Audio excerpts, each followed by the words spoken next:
Okay guys, how's it going? Jackzer here, and today I'm going to have a kind of like a discussion video just talking about why I think you should be using an overlay for sim racing. This is iRacing here, mainly I do iRacing, but most good sims do allow to have an overlay, and I'd like to have a little chat about why I think it's very important that you should use one, and if you can use one, why you should. So one of the reasons I think it's a really good idea to use overlays would be the context you get in a race is second to none.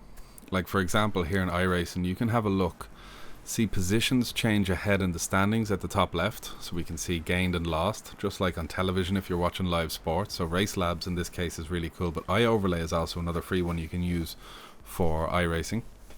We also have a relative box.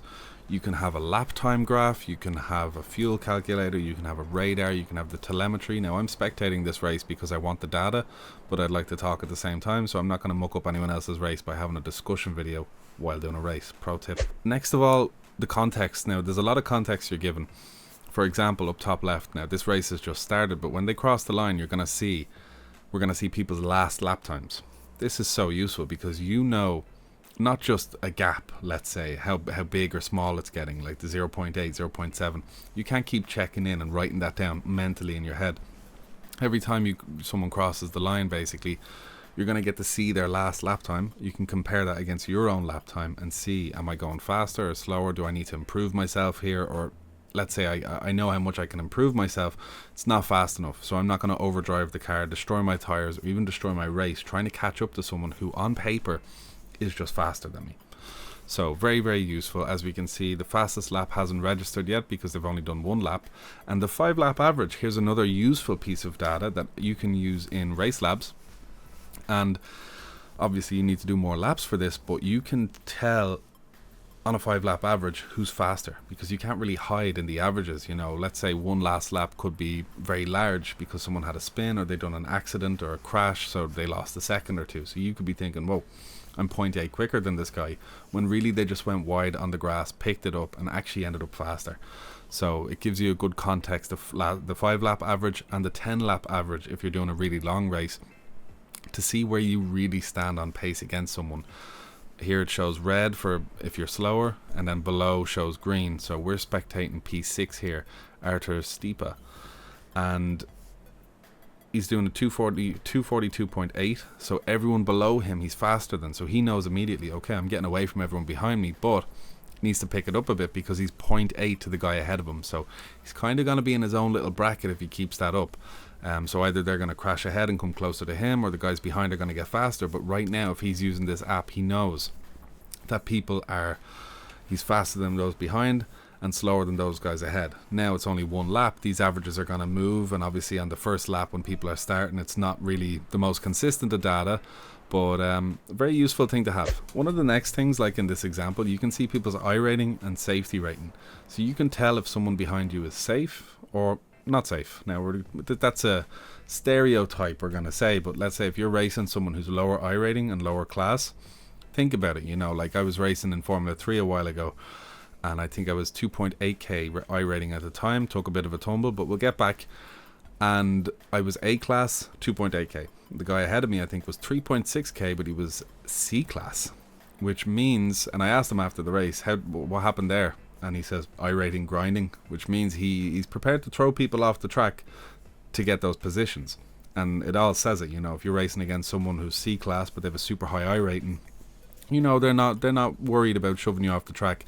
Again, it just gives you the confidence you need to know what's going on around the track, to know who's around the track. Really cool.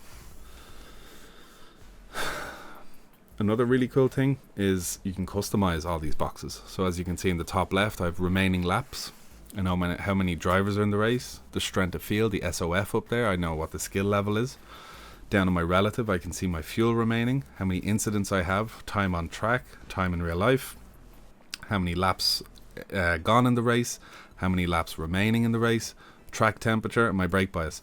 This is always on screen. I don't have to go looking for this information. This is huge to have. Like, this is, I would never not have this. Now we can see the standings have updated here, how many positions people have gained, their fastest laps. The average laps are starting to average out a little bit more now because we're getting a second lap in, and soon enough it's going to be a third. And you can also see the gap. even if you're just spectating a race or you want to stream, let's say your buddy's 24-hour race, or they're doing an event, if you want to be someone's spotter, you need this. This is really, really useful information to feed to your teammate to let them know what's going on. And lastly, it's not on the screen here, but I have a video about it. Basically, it's radar features. There's lots of different ones. You can have yellow dots on the side of your screen which flash when there's a car left or right. You have bars that move up and down, like an eye overlay. That's a free app that lets you know if someone's coming, and if they're faster than you or slower than you as they're side by side, so you can know when to close the door.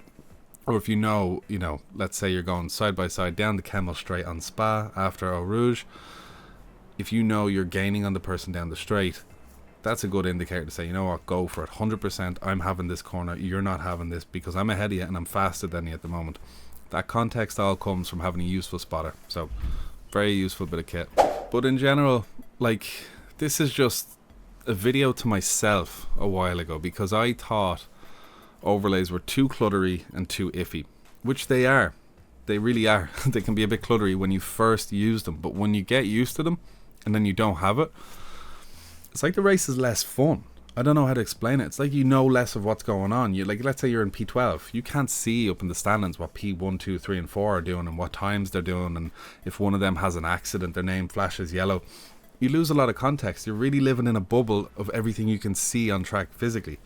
Where with a good overlay, you have so much data coming in at you. You know if you're faster, slower, if you can pick up the pace, or if you shouldn't pick up the pace because there's no need. What you're doing is good. Don't change it because you'll probably crash, overdrive the car, smoke your tires. Overlays in general, my opinion, 10 out of 10. I'd use them. This is like a discussion video to myself a few years ago, basically saying, Jack, use overlays. They're great.